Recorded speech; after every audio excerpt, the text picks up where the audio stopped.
any more time away from our wonderful presenters, so I'm going to go ahead and do a brief introduction. My name is Claire Ari. I am the Program Manager for the Marine Protected Area Collaborative Network, and I am really excited to be presenting two wonderful organizations today, the Marine Mammal Center and the Pacific Marine Mammal Center, as they present about stranding and entanglements in our marine mammals, both small and large, in our Making Space for Marine Mammal webinar. So both organizations are part of the California Marine Mammal Stranded Network. Under the National Oceanic and Atmospheric Administration, NOAA, there's a West Coast Stranding Network, and there are 8 facilities in the state of California that are able to rehabilitate live animals that come and strand on the beach. These our presenters today are just 2 of these facilities. And then the Marine Mammal Center is from more Northern California, from Mendocino County down to San Luis Obispo County, as well as the Pacific Marine Mammal Center, which is based in Orange County. And they are more than just a hotline. Today, we are going to learn about how they handle stranded animals as well as large entangled animals. And we want them to have the opportunity to introduce their organizations a bit. But the biggest thing is, although they're going to be really talking about their work day to day, that these are just a small component of both of their facilities teams. They have scientists, educators, veterinarians, and volunteers that all make this work possible. And the Pacific Marine Mammal Center is leading in veterinary research, STEM education, and ocean conservation efforts, as well as the Marine Mammal Center, a global leader in marine mammal health, science, conservation, and the largest marine hospital in the world. And so we wanted to thank you all for attending, give you some basic contact information now, and our West Coast Marine Stranded Hotline, that phone number down at the bottom, is good if you are anywhere along the West Coast. But there will be personal contact information like the reporting numbers for the individual facilities if you're within their districts. So I will leave this up for just a moment as the Pacific Marine Mammal Center gets their slides ready to share, and we're going to do a handoff and give them an opportunity to introduce their team that's going to be speaking today. I will go ahead and stop sharing. And then Dr. Deming, would you like to share? Perfect, will do. Okay. And let me get that in presenter's view. Hold on 1 second.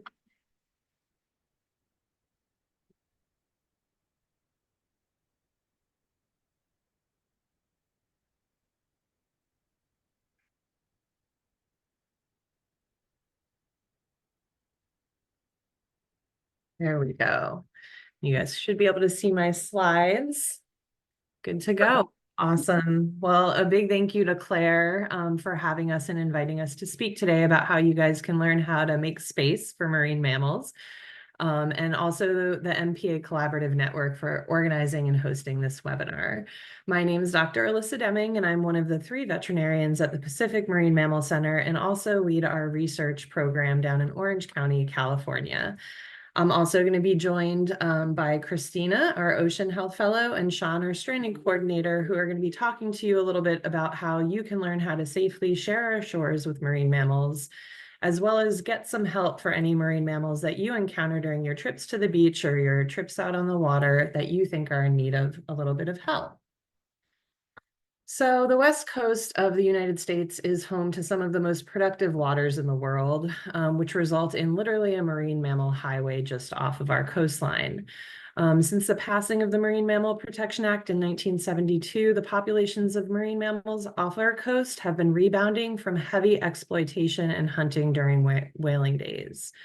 This makes for easy viewing and accessible viewing just from our shorelines, as well as from whale watching boats or boats off of our coast. And you can see a variety of dolphins and whales just from our shorelines by looking out and taking your time to enjoy nature. There are a number of sea lions and seals that also share our coast in California, and these animals are much more likely to haul out onto our shores and potentially encounter you during your trips to the beach. So we'd like to kind of make a nod and acknowledge the value of marine protected areas, which have provided some safe havens for marine mammals that are sharing our shores. And these animals allow us to safely observe animals from a distance and allow them to participate in their normal behaviors when on our shoreline. Because the seas meet the shores in our area, there's oftentimes members of the communities which interact with marine mammals that are using our shores to rest, give birth, or perhaps are coming up when they're sick or injured. And sometimes beachgoers can get a little bit too close to these animals, both endangering the animals and themselves. There are instances, however, where you may be concerned that an animal looks sick or injured. For example, this animal with a gill net entanglement around his neck, or this little skinny sea lion laying on a beach towel up on the beach. So today, Christina and Sean are going to share with you a variety of ways that you can keep your distance from these animals and view them when they are healthy and safe. Or potentially getting hold of stranding networks and rescue responders to come out to the beach and provide the opportunity to rescue and rehabilitate these animals if they are sick or injured. So our very highly trained staff and volunteers safely rescue and transport sick and injured marine mammals off of our coast back to our rehabilitation hospital and help provide these animals with the care that they need in order to get them back safely and return to their ocean home. Some of the animals, like this animal Tad in this video, require a little bit more intensive care, such as surgeries, or a lot of our patients come in with eye injuries. But all of the patients that come through our hospital get a general overview of their health by taking blood work, radiographs, and get an assessment from our veterinary team to figure out the treatments they need. So Laura from the Marine Mammal Center is going to be going over a couple cases to show you how these animals work their way through rehabilitation during their time at the hospital. And we take this opportunity to also provide chances for students and researchers to help use these animals as sentinels for not only understanding the health of these animals, but also better understanding the health of the ocean, so we can help encourage the ocean to be a healthier place to return these animals to once they are rehabilitated. So the goal of all of the stranding networks along the West Coast is essentially to be there for you as members of the public when you encounter a sick or injured marine mammal, in order to provide them the care that they need, get them rehabilitated and released back out into the wild.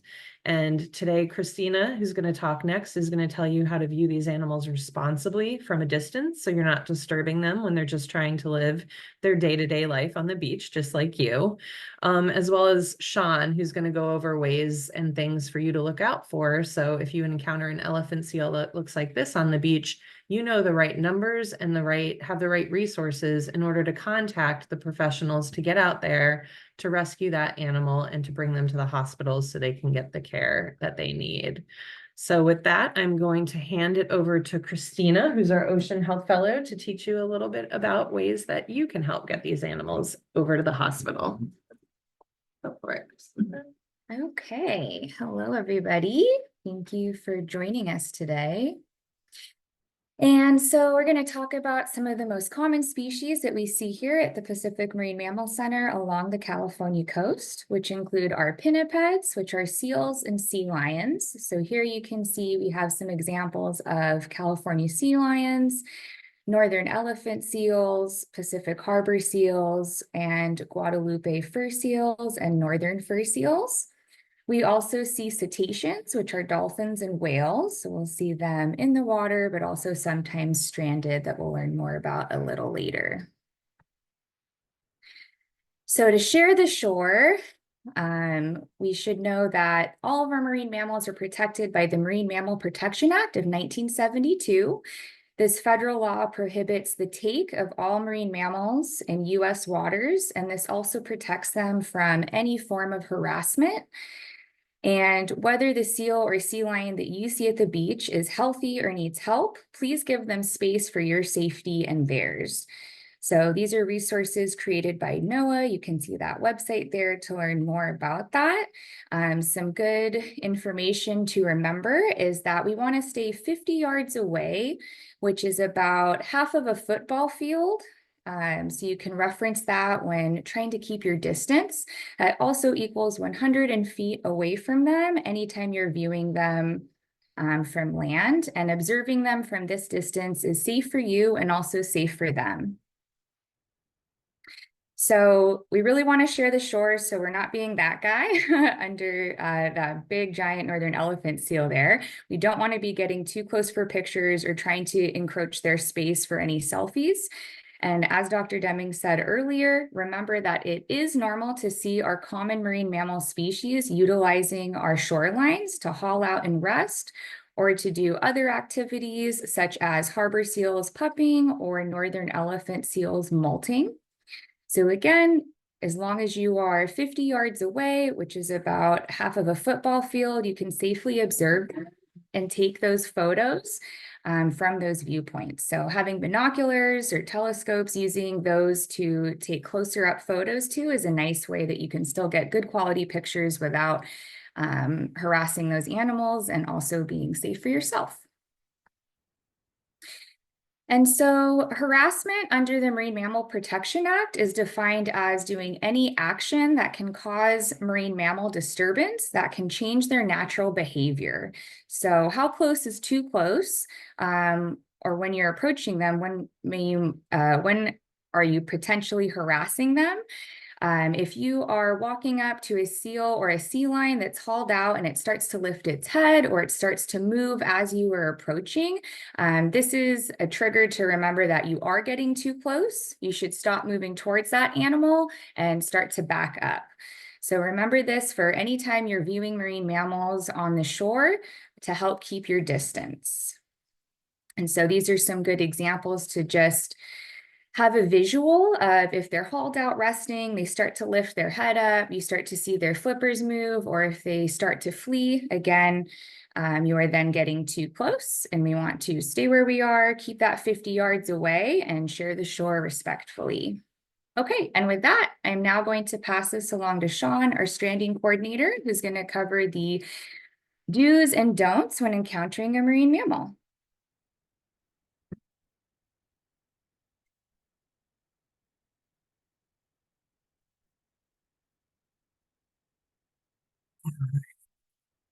Thank you, Christina. Hello, everyone. My name is Sean. I am the stranding coordinator here at PMMC, and today I'm going to be going over with you all the do's and don'ts of encountering marine mammal wildlife. Our four main points that I would like to drive home today are to stay back, like Christina had stated earlier, give these animals their space. We want to contact and reach out to your local marine mammal rehab center. Pictures and location of the animal from a safe distance of 50 yards, and also getting a detailed condition describing how the animal looks and what it is doing. These next few slides I'll go over in a little bit more detail of each of these points for you. So what to do if you find a marine mammal on the beach? Is it sick? Does it need help? If you think you have stumbled upon a sick marine mammal on the beach, please follow these steps. Let's see. So do not touch or disturb. Maintain a safe distance of 50 yards from the animal. Marine mammals can be dangerous and can bite, such as seals and sea lions, or thrash about like dolphins and whales. Observe and note details. You can observe the animal from a distance and note any visible injuries, behavior, and physical condition, and take photos if possible. Next, we want to contact authorities. Immediately contact local marine mammal rescue organizations, wildlife authorities, or the Coast Guard. Provide them with your observations and the exact location of the animal. Follow instructions that may be given by the authorities or rescue team. They may also ask you to continue observing the animal until help arrives. We also want to prevent crowds and stay calm. Try to keep other people and pets away from the animal to minimize stress and the risk of harm. Keeping everyone as far back and as quiet as possible gives the rescue team the best opportunity to bring these sick and injured animals in. By following these steps, you can ensure the safety of both the animal and yourself while aiding in the appropriate response by professionals.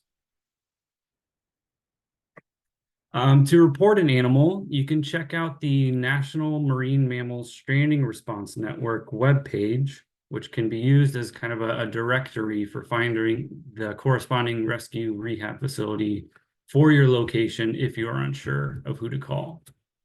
And this is just a quick video of trying to show you how to get to that. Another option you can use is calling the West Coast Region Stranding Hotline. The hotline will then call the rescue rehab facility that responds to that location of the report. PMMC also responds to all of Orange County, and you can contact us at 949-494-3050. When reporting an animal, the responding center may ask for pictures and the exact location of the animal.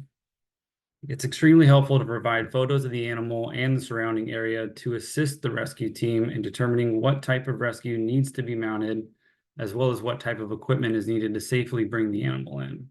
Videos can also be super helpful for the same reasons. Remembering to stay 50 yards away from the animal, try and take a zoomed in picture of the animal if possible. Also providing a drop pin of your location lets the rescue team know which side of the beach to look for the animal and the best access points to reach that location. It also signals the rescue team of which other local authorities that need to be notified, such as lifeguards or marine safety. We would like to get a description of the condition of the animal. When making observations of an animal, take note of any injuries or if you notice any markings or tags that you can see at a safe distance. If the animal being reported has a tag or a feral marking, as is shown in the bottom right there, it tells us that the animal has already been admitted to a rehab facility before. We can check those numbers in the national database to get previous stranding and medical history from that animal.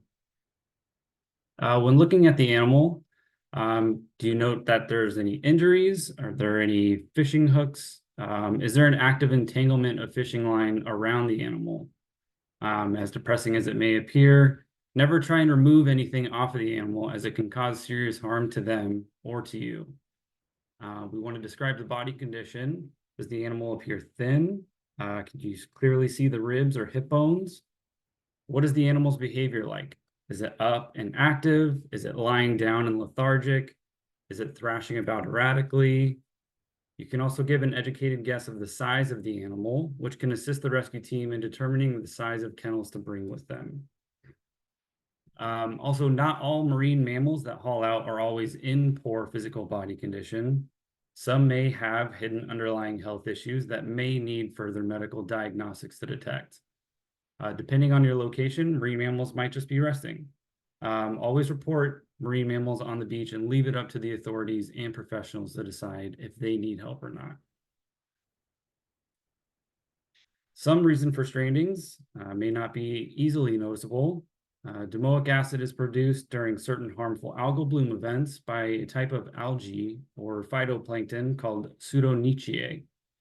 The neurotoxin accumulates in small fish, which are then easy prey and eaten by marine mammals like sea lions and dolphins in large quantities. Through biomagnification, when a harmful substance's concentration increases as it moves up the food chain, and bioaccumulation, where a substance accumulates within an animal's body over time, domoic acid can cause seizures and heart failure. Untreated, this toxin can cause permanent brain and heart damage, leading to death. These patients need medical help and can be treated and given supportive care while the toxin is flushed from their system. These events can also lead to mass strandings for these animals. Once we have a report, location, and the decision to rescue the animals made, our rescue team will deploy. Once on scene, the rescue team will discuss a go, no-go protocol and produce a game plan for capturing the animal. There are multiple scenarios that are played through and certain precautions to take into consideration on every single rescue. Things like how big the animal is the animal on a dock or a jetty, if the tide is coming in or going out, where are bystanders at, The most important consideration is always human safety and then animal safety. If any of these do not pass our go, no-go protocols, a rescue attempt will not be attempted. As hard as it can be on all involved, the animal will need to haul out in a better location to safely capture. In the event the rescue attempt checks all those boxes, the rescue team will go in to safely net the animal. In the field, we aim to have a primary netter, a secondary netter, a recorder, and a couple extra hands to help bring over a kennel. Once the animal is netted, the team will transfer the animal into a kennel and secure it in one of our rescue trucks. Before we leave, we will grab GPS coordinates for where the animal was picked up and do a quick visual examination to give the medical team a heads up to set up anything needed to triage the animal. The rescue team will then drive the animal back to our facility where it will receive a full workup. So as a reminder, if you see a marine mammal on the beach, the most important things to remember are to stay back, give these animals space, contact and reach your local marine mammal rehab center, pictures and a location of the animal from a safe distance at 50 yards, and describing how the animal looks and what it is doing. Please remember these steps to take and follow them to give these marine mammals a second chance. Along your trips to the beach, you may also come upon deceased marine mammals washed ashore. And I just want to warn everyone for this next slide that has a couple pictures of that may be a little sad, but it's nothing too bad. Let's see. But if you happen to come upon a deceased marine mammal, please still contact us. We still want to gather the information to report into the national database. In some cases, when the carcass is still somewhat fresh, we will conduct an animal autopsy or necropsy to try and determine the cause of death. These deceased animals can act as a snapshot for us for what is happening out in their environment.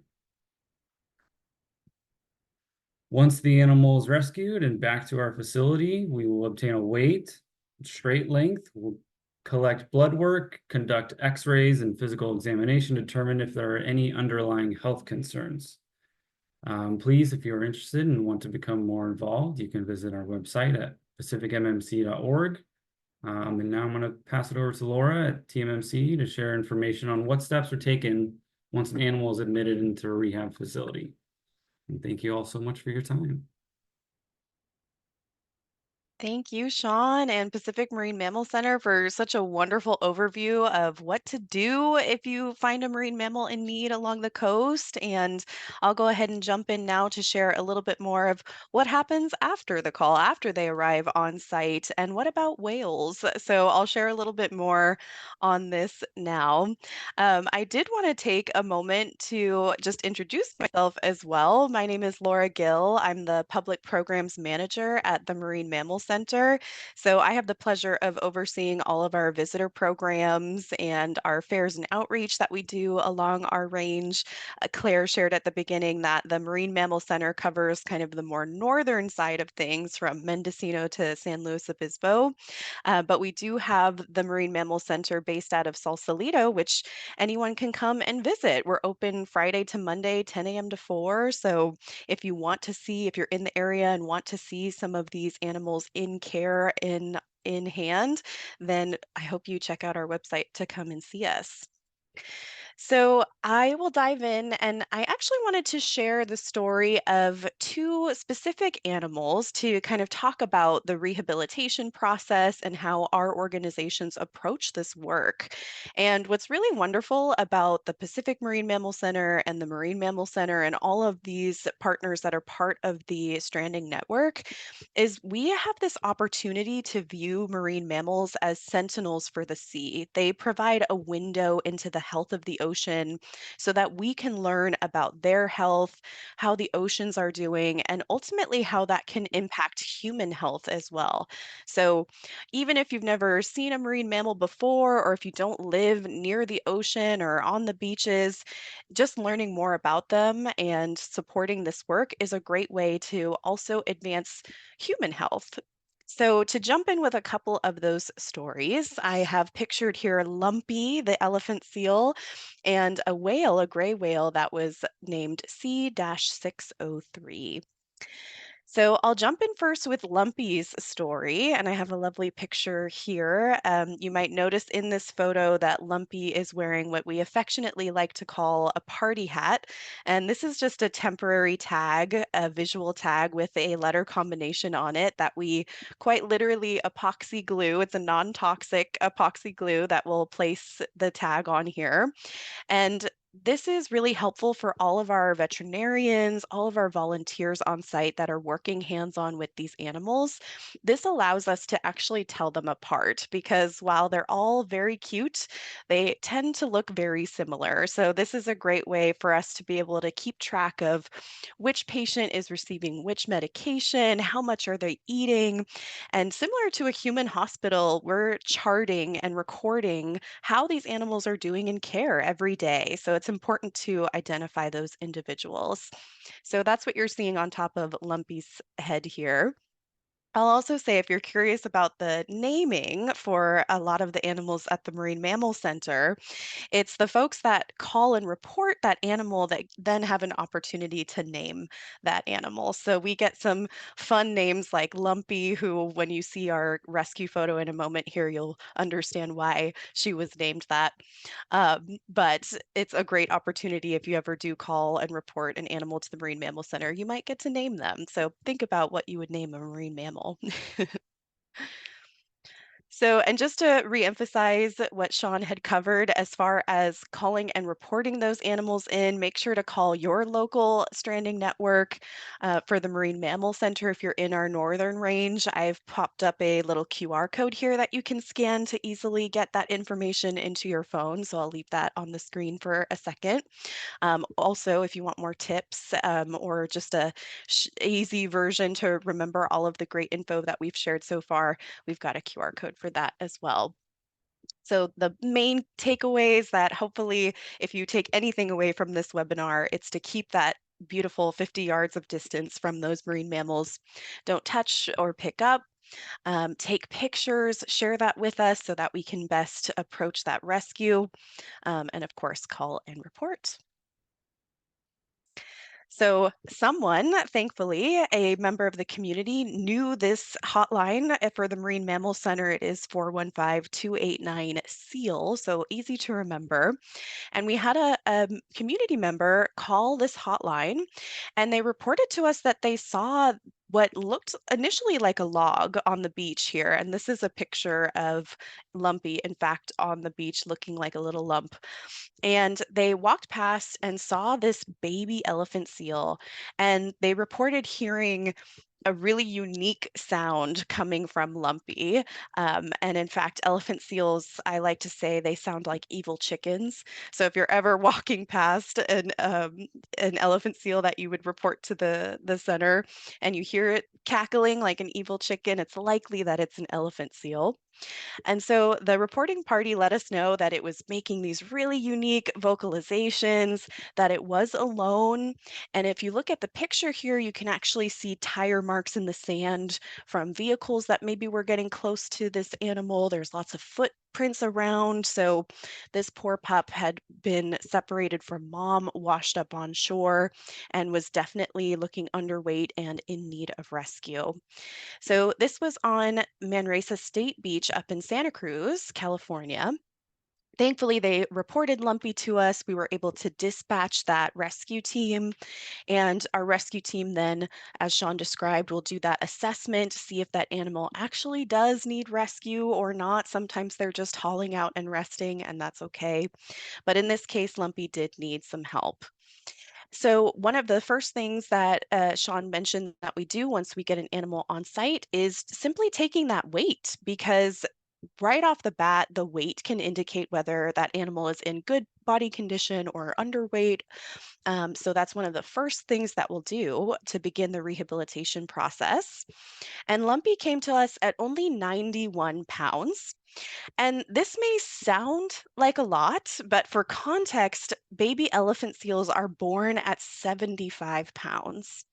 So for a 1 month old pup, definitely Lumpy was underweight here, should have been closer to that 300-pound mark.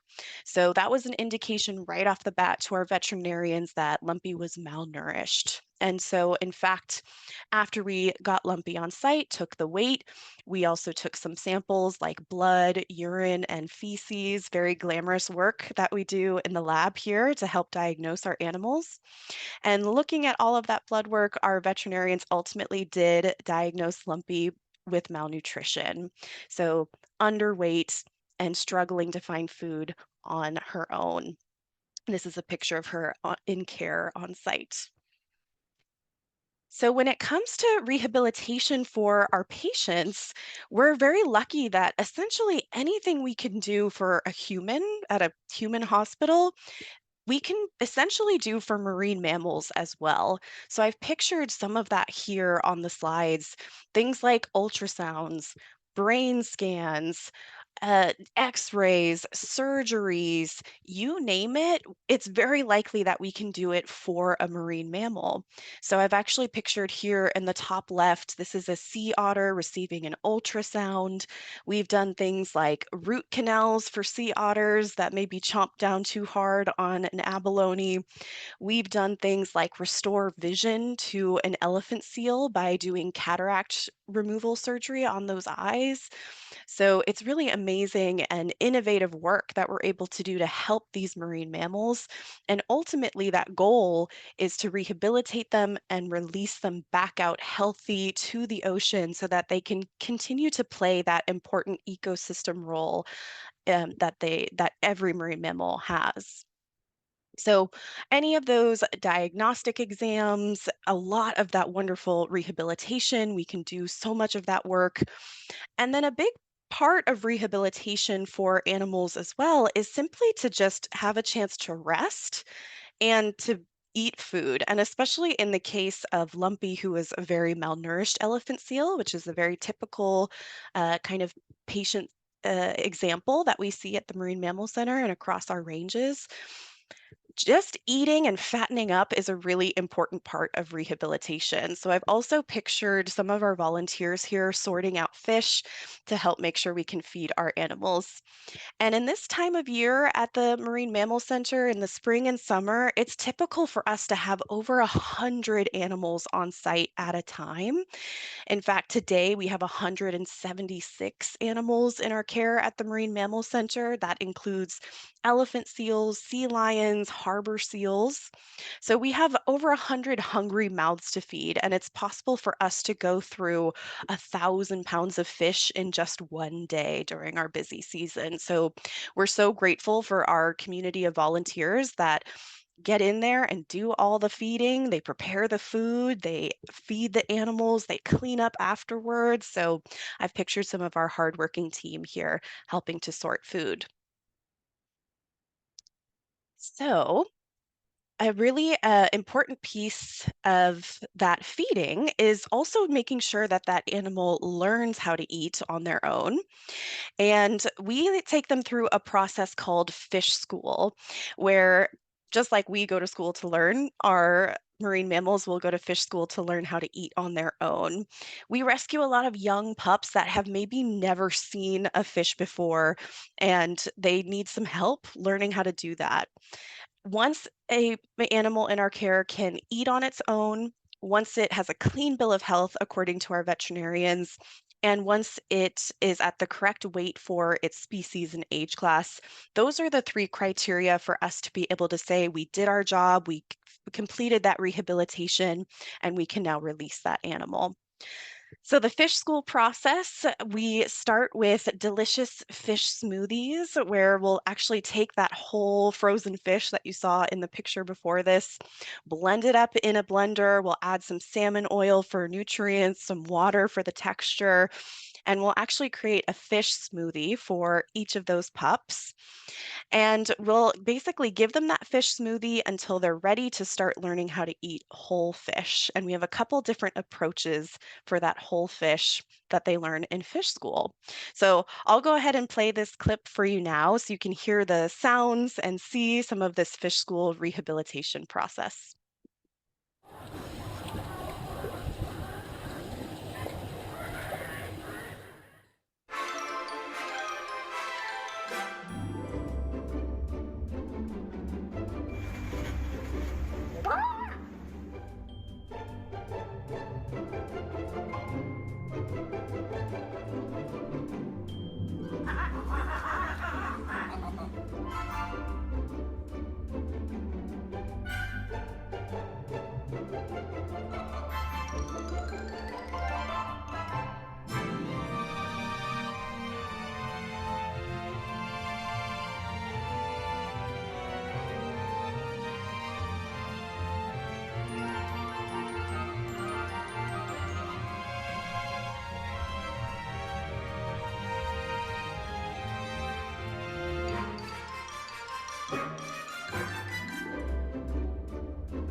So you can see once they are able to eat on their own, they graduate from fish school, so to speak, and we're able to release them back to the ocean. And here are a couple more images of what some of that fish school looks like, the tube feeding with the fish milkshakes, and one of my favorite methods, which is fish on a string, where we kind of drag that fish in front of the patient to make sure that they know how to chase and track that prey. And so for Lumpy, I'm happy to say that after just 2 short months of rehabilitation, she was fattened up to a wonderful 157 pounds in just those 2 months and was released at Point Reyes in the National Seashore up north here, which is a really great release location for us. We know that that bay has a lot of great seafood for these animals. There's a lot of very similar species of marine mammals that like to hang out there, and it's secluded from people, so it helps give the best second chance of life for those rehabilitated elephant seals. And here's Lumpy coming out of the carrier on release day. So that kind of transitions me over to the quick story around whales as well. You might imagine that it's hard to transport something so large like a whale to a rehabilitation center. Our pools are simply not big enough for a full-sized whale. But the good news is for any of these whales or dolphins, porpoises that are in need that get reported to us, we can make a house call. So we can send our experts, our veterinarians, our response team out into the ocean to where those animals are to help them. And in fact, we'll do this to help disentangle things like humpback whales that are caught in fishing line or fishing nets. And certainly gray whales that migrate along our range as well, we can go and help. Now, when it comes to reporting whales and dolphins, up in the northern range here for Marine Mammal Center, of course, the steps are the same. If you see an animal in need, a whale, dolphin in need, call and report that to your local Marine Mammal Center. But we have an additional portal here where you can actually share with us a few more specifics about that sighting. And this is really important information for our research team to be able to understand better what species are coming through, how many of them, why are they coming in closer to shore or not.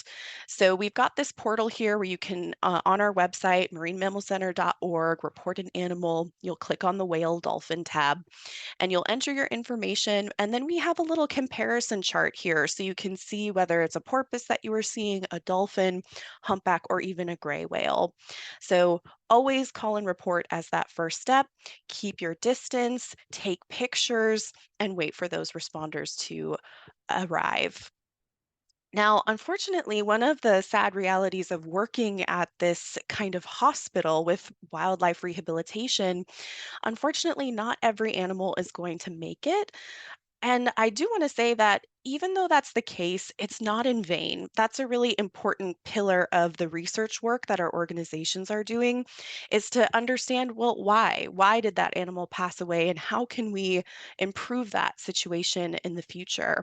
And so I wanted to share just a disclaimer that I do have some pictures of deceased whales that I'll be showing in the slides coming here, to kind of talk a little bit more about the importance of learning through death as well. So that's your disclaimer there.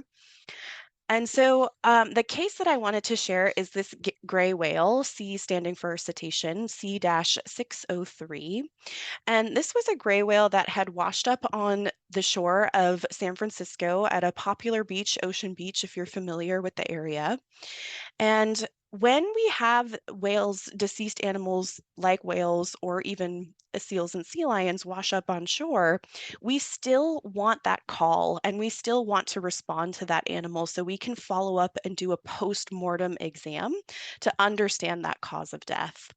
And so a post-mortem exam or an autopsy, often referred to as a necropsy when it's done on animals, we partnered with another local organization called the California Academy of Sciences to perform this necropsy or postmortem exam. And what we found is that this particular whale had fractured vertebrae, hemorrhaging of some of the skeletal muscles along the right side, and malnutrition.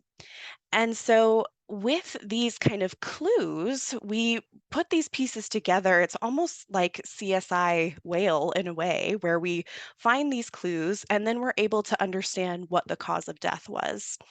And so, with that, those findings, we were able to determine that this whale had passed away from malnutrition as well as a ship strike when we think about that hemorrhaging and damage to the side of the body.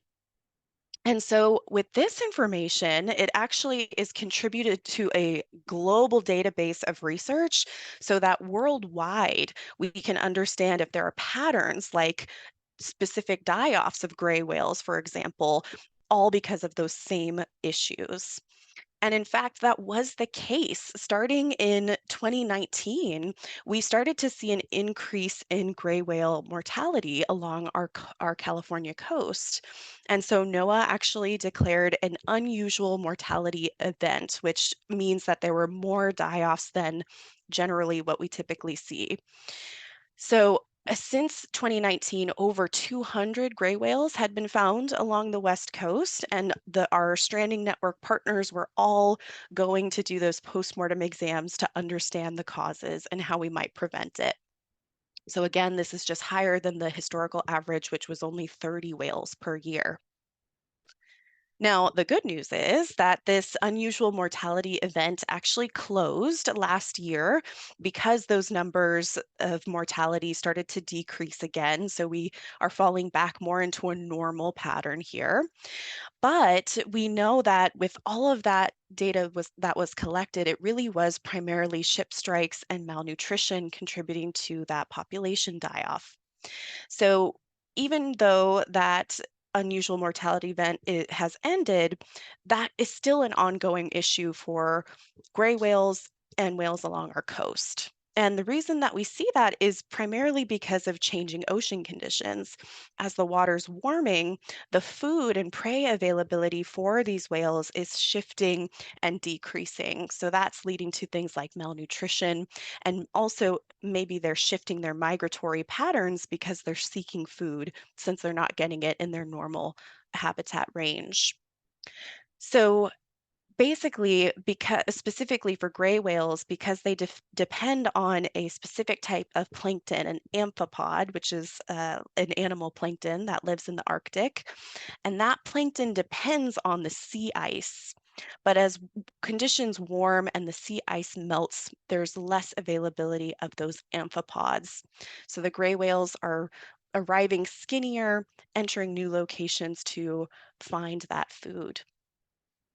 So it's really important that we do what we can to understand those shifts so that we could prevent whales from entering areas that they might encounter ships. And so as a result of this, we have partnered with an organization called Whale Safe. And this is an artificial intelligence enabled system that helps prevent that overlap between ships and whales.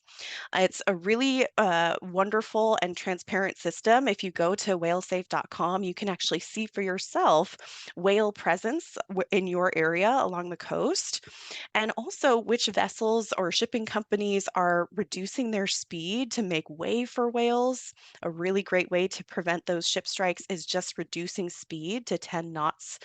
And this can prevent a lot of those ship strikes if there are whales present in those shipping lanes as well. So there's use of technology to help track this. And of course, letting us know your whale sightings is a really great way that we can continue to learn more about where these whales are going. So, with all that being said, hopefully you've got some great takeaways as far as reporting these animals, what happens to them once they come into the care of our stranding network partners. And hopefully, if you're in the Northern Range, you come and visit us at the Marine Mammal Center, report animals to us, or even donate if you can to help give these animals a second chance at life to Pacific Marine Mammal Center and to the Marine Mammal Center. And with that, I believe we're going to jump into some Q&A. Thanks, everyone. Thank you so much, Laura. And thank you to all three of you at the PMMC for presenting today. This was really great information, really brings home how important it is to see the whole picture and how we need to be able to live together with our marine mammals. I do want to encourage any of our participants that have Q&A or questions to please put them in the Q&A box, which is available at the bottom of your screen. We do have at least a couple questions ready. The first of which appears that it says, what are the laws in response to drones? I do not like seeing drone videos of whales and seals because they look like they get too close to the animals. If we see drone videos online, do you think we should report them? And I'm not sure, maybe both of you can chime in, both groups can chime in as to your opinions on that.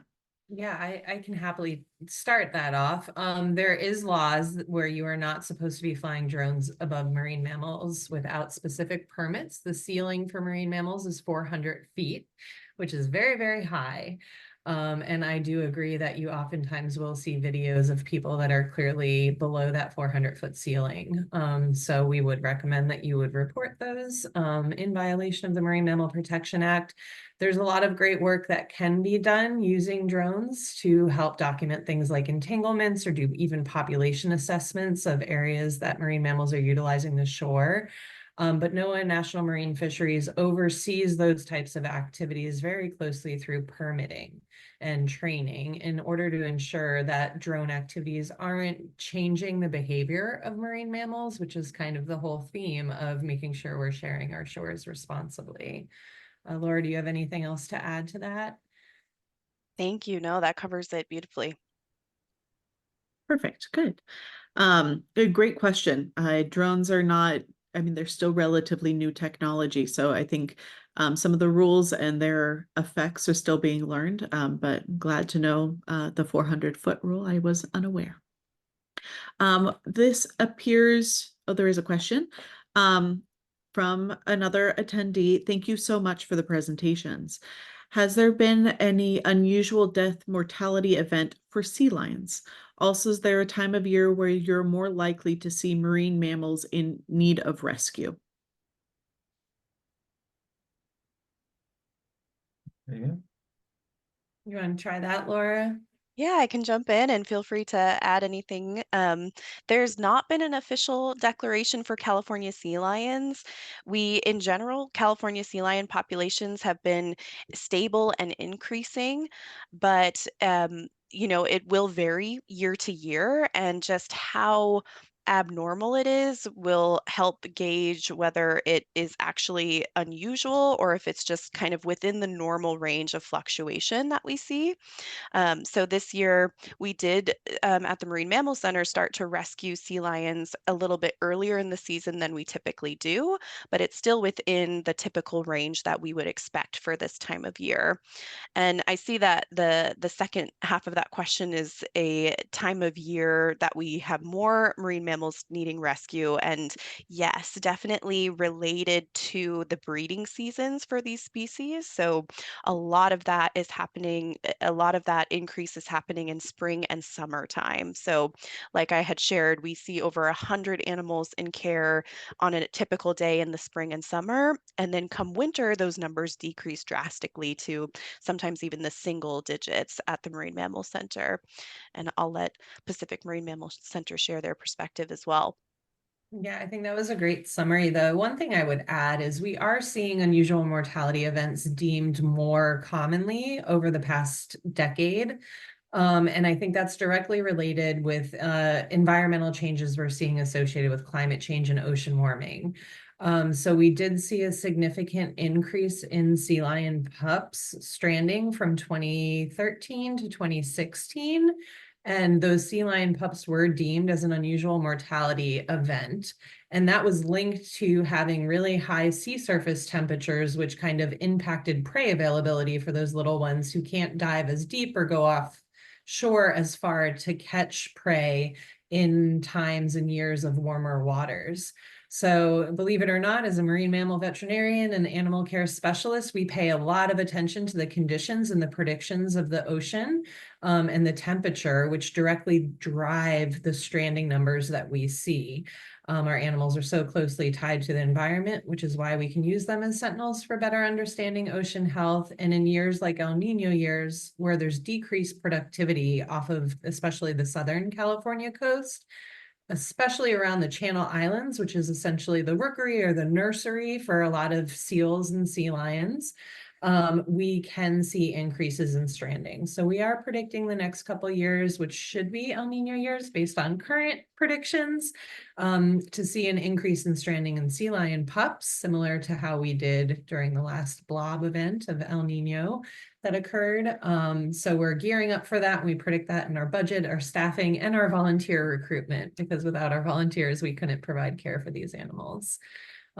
So yeah, there's a lot going on with the environment, similar to what Laura was saying about the gray whales. That unusual mortality event was also tied to things like decreasing sea ice, which impacts prey availability. So I think it just speaks towards the future of what's happening with our oceans, really maybe impacting marine mammal populations. And it's our responsibility as, community members to help ensure that these animals get the help that they need. And then we're trying to figure out ways that we can help policy and management people to help better protect our oceans and provide our marine mammals with the best chance possible of living a good, healthy life. Thank you both for those wonderful answers. It really brings it full circle, how everything connected, especially in the ocean, and how reliant they are on us and we are on them.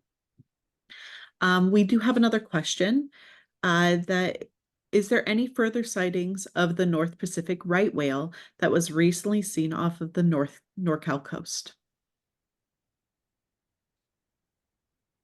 I can jump in there. I too was really excited to see that article and citing the North Pacific right whale is a highly endangered species, very unusual to see along our coastline. So far, there's just been that one report, so fingers crossed we'll get another sighting, but that's the update. Okay, fingers crossed, more to hopefully see. We do have another question. Do the centers have any idea of the success rate of the animals once they've been released? Yeah, I think that's an excellent question. We do put passive tags, which are called flipper tags, on our animals. All rehabilitation centers will put orange tags on the front flippers of sea lions or the hind flippers of seals, harbor seals, elephant seals. And that allows, if they either restrand or come back up on the beaches, or a member of the public sees them, they can report those tag numbers. And then we can know how they're doing. And then there's also the more expensive option of satellite tags. Those are a little bit financially a commitment, and we only put those on patients that we really need to know how they're doing after release. Particularly in the cases of us trying to do things that may be a little different. So we have a couple sea lion pups right now that were born at our facility during the last domoic acid bloom back in June 2023. And they're just at the point where they're ready to be released. And we'll be putting satellite tags on those pups to see their success after being released, because historically those kind of successes with animals that have been exposed to domoic acid in utero have been limited, and we're unsure if it's the right decision to be rehabilitating them and releasing those pups back in the wild. So those one-off cases where we're trying something a little bit different, but we want to make sure we're making the right and best decisions for those animals, like Miley and Kenny, which are the two sea lions that will be released with sat tags in a couple weeks. That helps us track our success rate of them. That's great. Laura, I want to give you the opportunity to answer too if you are interested. Thank you. Sure. I'll just add that because we have these passive tags, these bright orange flipper tags, if an animal ever comes back into care, we're able to look up that medical history, see why they were at the hospital the first time around. So that also can give us a bit of a measure. And for wonderful community members that are able to take pictures with a Zoom camera of those tag numbers, we always love to receive those updates. It's a great way for us to keep track of animals that have been successfully rehabilitated and released as well. We've had many community members share pictures of rehabilitated seals and sea lions with their own pups years after rehab. So please share those sightings with us as well if you can get a good picture of that flipper tag. That's great. We can just send them to you as, hey, we saw this animal. Same Yes. hotline number. Okay, great. Yeah, and we've actually developed an app called Seal Spotter that you can just download at your regular app store, Android or Apple. And that's also a place where you can upload those photos of tags as well. And we're working on a West Coast database. California Wildlife, or CWC, is working on leading a repository for all recited animals. So all the stranding networks can kind of filter in, because as you know, marine mammals don't know borders. So just because they stranded initially in Orange County doesn't mean that Laura is not going to see them up at the Marine Mammal Center if they need a little help as they migrate up our coast. Great. Thank you both. We have just 1 minute left, and it looks like we have a couple questions. So do you think you could stay on just a little bit longer? Great. Okay. So what type of policies do the marine mammal centers think would be most impactful to protect marine, protect marine mammals? Yeah, I think that's a great question. I think a big part of our policies is having more enforcement available to enforce the policies and regulations we already have. So getting more resources out there to be able to have more enforcement for those policies, and also being an active community member with seeing what like state policies are happening regarding different types of like fishing regulations and things like that for the state and at the federal level as well. The Fish and Game Commission for California always allows like public comment. NOAA Fisheries will also provide information about when there's public comment for different policies and things happening. So staying up to date with learning about that. If there's webinars presenting information about those things, and then attending them, whether that be in person or via Zoom, or also physically writing a letter or email to those meetings, and your local Congress people as well, and policymakers, and voicing what you would like to see out there is extremely helpful and impactful. Completely agree. And it's so important we've seen the impact that things like the Marine Mammal Protection Act, the Endangered Species Act, those have had a huge impact on the ability of a lot of species to rebound. So supporting those policies that have the environment in mind, creating more marine protected areas, these are all great ways to protect future generations of these animals for us and for our shared ocean ecosystem.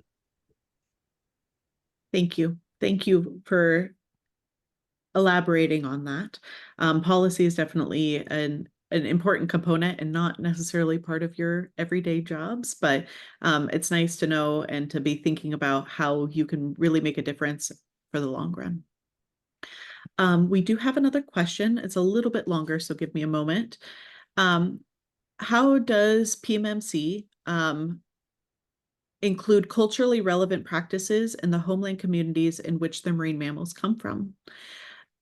There are scientifically proven cultural relevant best practices that could be improved upon with rehabilitation. As we know, rehab isn't a physical healing, but mental, emotional, and spiritual, isn't just physical healing. For our California tribal nations, we have direct lines with those coastal relatives, our mammals, in many ways. It would require to bring cultural experts to do this work.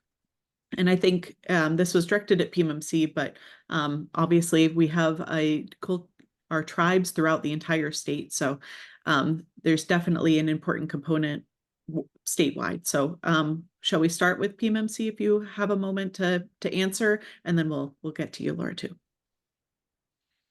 Sure. Do you want to take this, Christina? We've just brought her on, and this is one of her areas of expertise, so we're excited to incorporate it a little bit more in our program. Yeah, great question, Emily. Thanks for asking that. So it's something during my Ocean Health Fellowship I'd really like to do at PMMC is tribal engagement with our local California Native tribal nations. I've been working with the West Coast Tribal Coordinator at NOAA Fisheries to see the best ways to do that and learn from them and the tribes that they're working and how to do that as respectfully as possible. So yeah, we're really excited to begin that work and look at how we can do that for both our live animals, but also the deceased animals that we get here too. Yeah, and to kind of add to that, I think we can all acknowledge the fact that tribal communities have really led by example when it comes to living in symbiosis with your environment. And so that's something that we're hoping that not only we can learn from them, but also help amplify the voice to the community on a broader scale to help bring that as a priority. We're not just the humans in a natural environment, the humans are natural and part of the environment. And if we kind of learn how to live in a way that's more respectful and realizing that we're a part of a bigger whole, as opposed to being in charge of something that maybe doesn't necessarily belong to us, can be an example of something that we can really learn from tribal communities and help improve our relationships with the environment and each other in reality. Wholeheartedly agree and appreciate this question so much. And something that I'm happy to say with our Hawaii range, the Marine Mammal Center does cover California as well as Big Island of Hawaii on the Kona coast. We've got another hospital there. And we do have established networks with a cultural advisor to support our work with the endangered Hawaiian monk seal. So very proud of the work that we've done on Big Island, that we still have work to do to translate to our California operations. So appreciate and acknowledge, and it's an area that we are continuing to learn and grow at the Marine Mammal Center as well.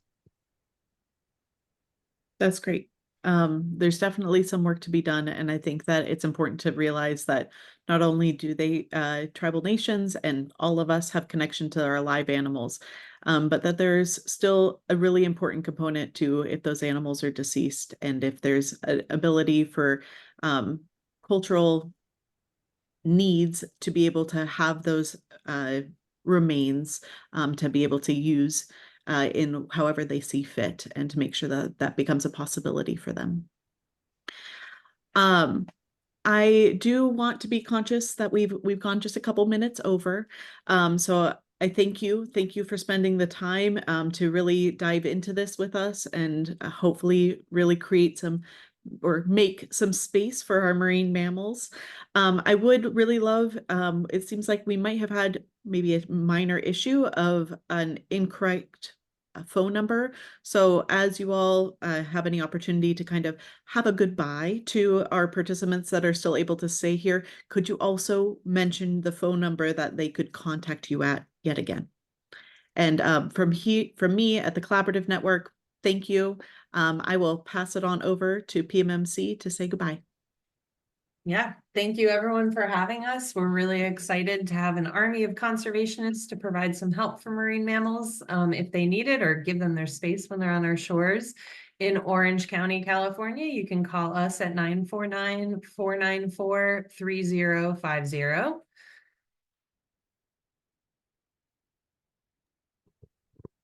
Thank you so much, everyone. And to best reach the Marine Mammal Center, I saw there was some confusion there. We are at 415-289-SEAL. That's 7325. So hopefully that is the one correct number. Perfect. Okay. Thank you all so much. Everybody was notified that this meeting was recorded, but this will become available on our YouTube page in the coming days, and I will share with both of our wonderful marine mammal centers as they can share if they'd like to, as they see fit. So thank you all. Thank you all for the attendees that was able to stay a few minutes late. I hope you learned something today. And I look forward to hopefully seeing some very happy orange tagged marine mammals out there. Until next time. Thanks, Claire. Bye. Thank you. Thanks, everyone.